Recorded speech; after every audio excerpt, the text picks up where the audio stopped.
இது ஃபர்ஸ்ட் மலேசியாவின் செய்திகள் உங்களுக்காக.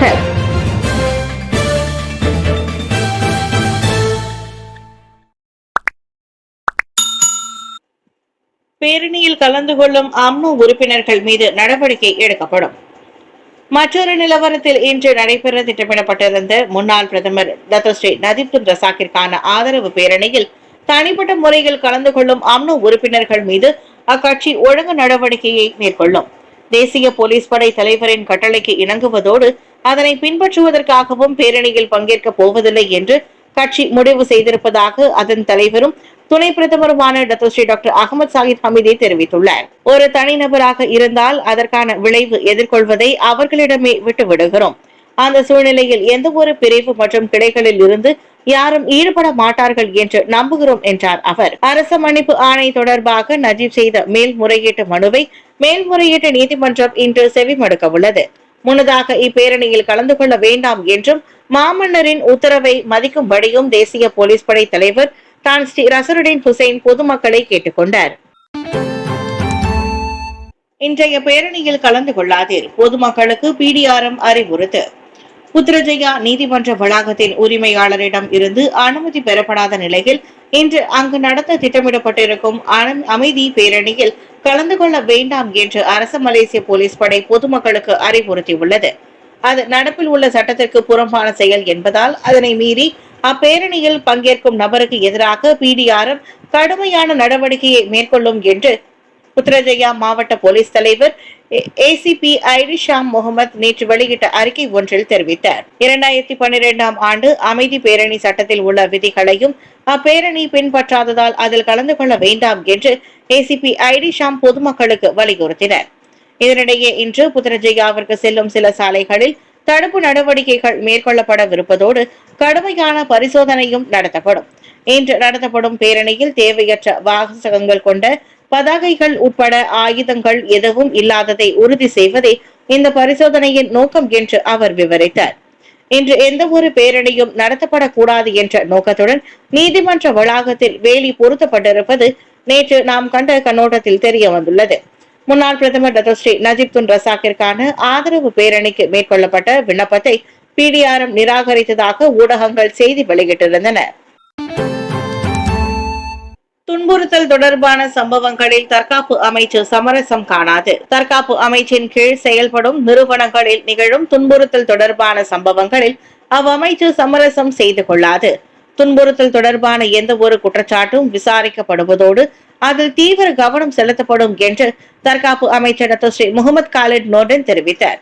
சுமத்தப்பட்ட குற்றம் நிரூபிக்கப்பட்டால் சம்பந்தப்பட்ட நபர் மீது கடுமையான ஒழுங்கு நடவடிக்கை எடுக்கப்படும் என்று டத்தோஸ்ரீ முகமது காலிட் நோர்டின் தெரிவித்தார். நாட்டின் தலைநகரில் உள்ள ராணுவ நிறுவனங்களில் மாணவர்கள் துன்புறுத்தப்படுவது மற்றும் அதிகப்படியான பகடிவதைக்கு ஆளாவது தொடர்பில் நாடாளுமன்ற உறுப்பினர் ஒருவர் முன்வைத்த குற்றச்சாட்டு தொடர்பில் கேள்வி எழுப்பிய போது முகமது காலிட் அவ்வாறு பதிலளித்தார். ராணுவ நிறுவனங்களில் பல மாணவர்கள் உயிருக்கு ஆபத்தை ஏற்படுத்தும் வகையில் பகடிவதை சம்பவம் நிகழ்ந்துள்ளதாக சம்பந்தப்பட்ட அந்த நாடாளுமன்ற உறுப்பினர் கடந்த ஜனவரி 3ஆம் தேதி தமது முகநூலில் பதிவிட்டிருந்தார். ஆபாச பட நடிகைக்கு பணம் கொடுத்த வழக்கு டொனால்ட் ட்ரம்பிற்கு அடுத்த வாரம் தண்டனை அறிவிப்பு. அமெரிக்க முன்னாள் ஜனாதிபதி டொனால்ட் ட்ரம்ப் இவர் 2017 முதல் 2021ஆம் ஆண்டு வரை அமெரிக்க ஜனாதிபதியாக பணியாற்றினார். அதேவேளை நடந்து முடிந்த ஜனாதிபதி தேர்தலில் டொனால்ட் ட்ரம்ப் வெற்றி பெற்றார். அவர் வரும் 20ஆம் தேதி அமெரிக்க ஜனாதிபதியாக பதவியேற்க உள்ளார். இதனிடையே அமெரிக்காவை சேர்ந்த ஆபாச பட நடிகை ஸ்டோமி டேனியல்ஸ் இவர் டொனால்ட் ட்ரம்ப் மீது பாலியல் குற்றச்சாட்டு சுமத்தினார். 2006ஆம் ஆண்டு டொனால்ட் ட்ரம்ப் தன்னுடன் பாலியல் உறவு வைத்துக் கொண்டதாக ஸ்டோமி டேனியல்ஸ் குற்றம் சாட்டினார். மேலும் 2016ஆம் ஆண்டு அமெரிக்க அதிபர் தேர்தலுக்கு முன்பு தன்னுடனான பாலியல் உறவு விவகாரத்தை வெளியே கூறிவிடக் கூடாது என்பதற்காக ட்ரம்ப் தனக்கு பணம் கொடுத்ததாகவும் ஸ்டோமி டேனியல்ஸ் தெரிவித்தார்.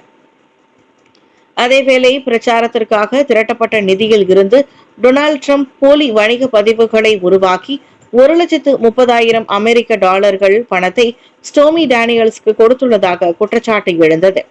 இந்த விவகாரம் பூதாகரமான நிலையில் டொனால்ட் ட்ரம்பிற்கு எதிரான பண மோசடி உட்பட பல்வேறு பிரிவுகளில் வழக்கு பதிவு செய்து விசாரணை நடைபெற்றது. இந்த வழக்கில் டொனால்ட் ட்ரம்ப் குற்றவாளி என்று கடந்த ஆண்டு ஜூன் மாதம் மான்ஹாட்டன் கோர்ட் தீர்ப்பளித்தது.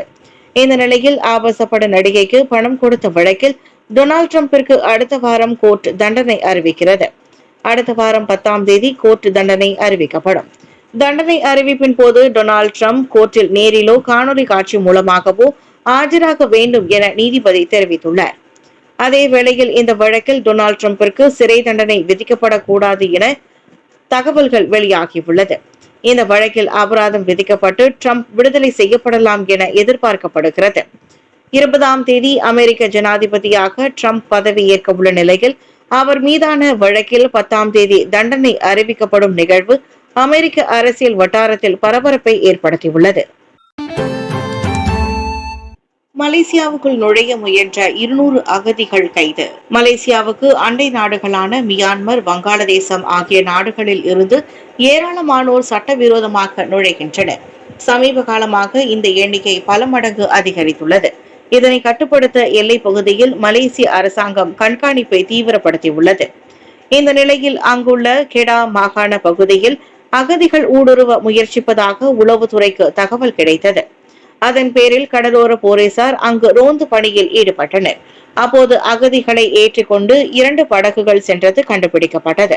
இதையடுத்து படகில் இருந்த 200 அகதிகளையும் போலீசார் கைது செய்தனர். உக்ரைன் மீது கடந்த வாரத்தில் 600 ஆளில்லா விமான தாக்குதல்கள். ஜெலன்ஸ்கி. ரஷ்யா மற்றும் உக்ரைன் இடையேயான போரானது 2022ஆம் ஆண்டு முதல் நடந்து வருகிறது. ஏறக்குறைய போரானது 3ஆம் ஆண்டை நெருங்கி வருகிறது. கீவ், கார்கிவ், டொனால்ட்ஸ் உட்பட பல நகரங்களில் ரஷ்யா முதலில் கைப்பற்றியது. எனினும் அவற்றை உக்ரைன் பதிலடி கொடுத்து பின்னர் மீட்டது. உக்ரைனுக்கு அமெரிக்கா, ஜெர்மனி உள்ளிட்ட நாடுகளின் ஆதரவு கிடைத்து வருகின்றது. அதற்கேற்ப அந்நாடுகளும் ராணுவம் மற்றும் நிதி உதவியை வழங்கி வருகின்றன. ரஷ்யாவுக்கு வடகொரிய ராணுவ தளவாடங்கள் மற்றும் வீரர்களை அனுப்பி மறைமுக உதவி செய்கிறது என கூறப்படுகிறது. இந்நிலையில் உக்ரைனில் நேற்று ஒரே நாளில் 103 ஆளில்லா விமானங்கள் தாக்குதல் நடத்தப்பட்டன என அதன் அதிபர் ஜெலன்ஸ்கி கூறியுள்ளார். கடந்த வாரத்தில் 600க்கும் மேற்பட்ட ஆளில்லா விமானங்கள் தாக்குதல் நடத்தியுள்ளன.